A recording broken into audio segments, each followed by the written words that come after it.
You, John Fitzgerald Kennedy, do solemnly swear. I, John Fitzgerald Kennedy, do solemnly swear. That you will faithfully execute the office of President of the United States. That I will faithfully execute the office of President of the United States. And will, to the best of your ability. And will, to the best of my ability. Preserve, protect, and defend the Constitution of the United States. Preserve, protect, and defend the Constitution of the United States. So help you God. So help me God.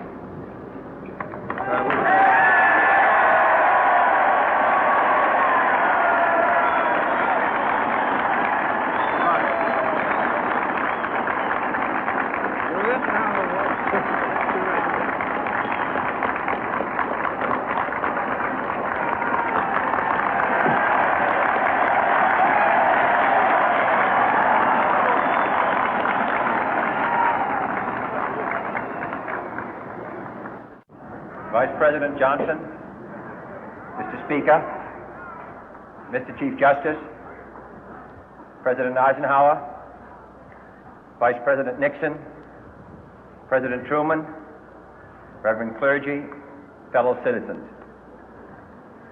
We observe today not a victory of party, but a celebration of freedom, symbolizing an end as well as a beginning, signifying renewal as well as change. For I have sworn before you and Almighty God the same solemn oath our forebears prescribed nearly a century and 3/4 ago. The world is very different now, for man holds in his mortal hands the power to abolish all forms of human poverty and all forms of human life. And yet the same revolutionary beliefs for which our forebears fought are still at issue around the globe. The belief that the rights of man come not from the generosity of the state, but from the hand of God. We dare not forget today that we are the heirs of that first revolution.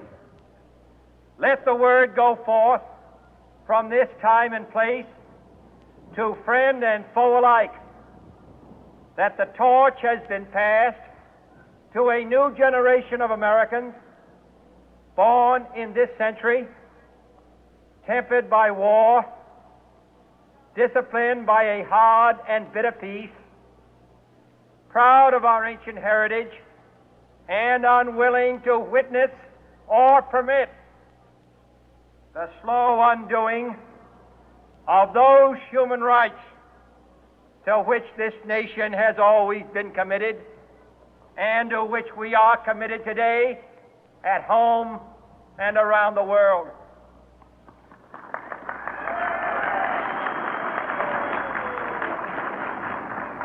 Let every nation know, whether it wishes us well or ill, that we shall pay any price, bear any burden, meet any hardship, support any friend, oppose any foe to assure the survival and the success of liberty.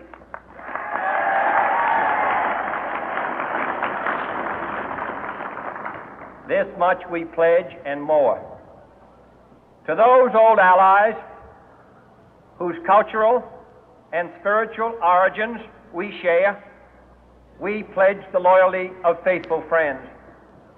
United, there is little we cannot do in a host of cooperative ventures. Divided, there is little we can do, for we dare not meet a powerful challenge at odds and split asunder.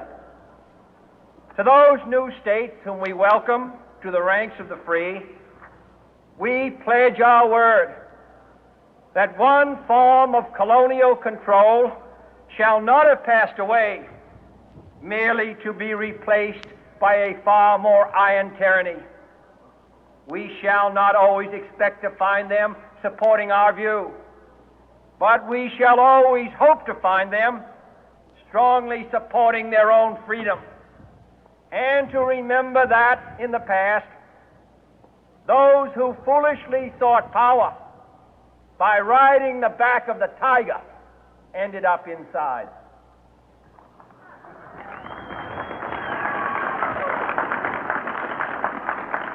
To those people in the huts and villages of half the globe struggling to break the bonds of mass misery, we pledge our best efforts to help them help themselves for whatever period is required, not because the communists may be doing it, not because we seek their votes, but because it is right.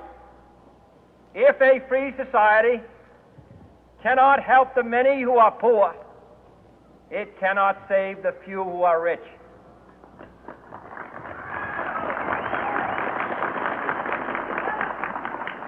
To our sister republics south of our border, we offer a special pledge to convert our good words into good deeds, in a new alliance for progress, to assist free men and free governments in casting off the chains of poverty.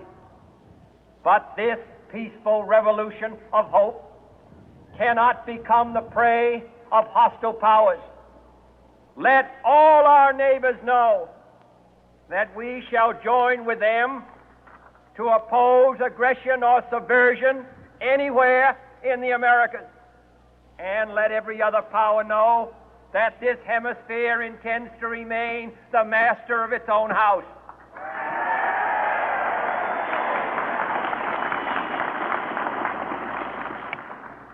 To that World Assembly of Sovereign States, the United Nations, our last best hope, in an age where the instruments of war have far outpaced the instruments of peace, we renew our pledge of support to prevent it from becoming merely a forum for invective, to strengthen its shield of the new and the weak, and to enlarge the area in which its writ may run.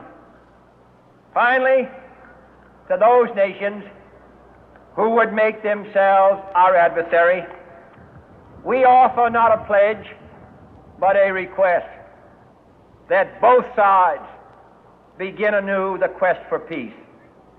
Before the dark powers of destruction, unleashed by science, engulf all humanity in planned or accidental self-destruction, we dare not tempt them with weakness, for only when our arms are sufficient beyond doubt can we be certain beyond doubt that they will never be employed.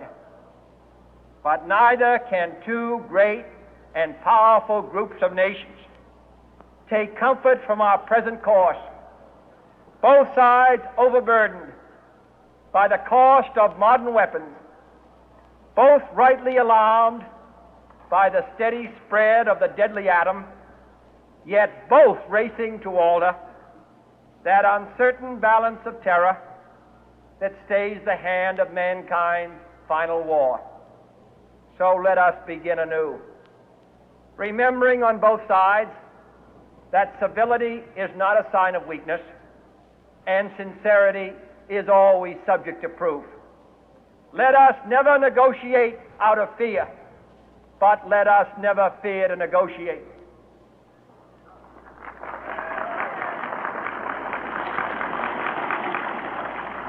Let both sides explore what problems unite us, instead of belaboring those problems which divide us.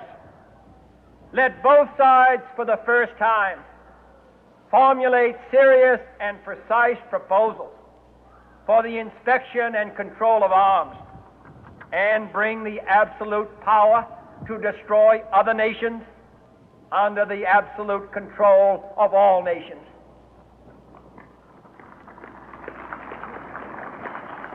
Let both sides seek to invoke the wonders of science instead of its terrors. Together, let us explore the stars, conquer the deserts, eradicate disease, tap the ocean depth, and encourage the arts and commerce. Let both sides unite to heed in all corners of the earth the command of Isaiah to undo the heavy burden and let the oppressed go free. And if a beachhead of cooperation may push back the jungle of suspicion, let both sides join in creating a new endeavor, not a new balance of power, but a new world of law, where the strong are just and the weak secure,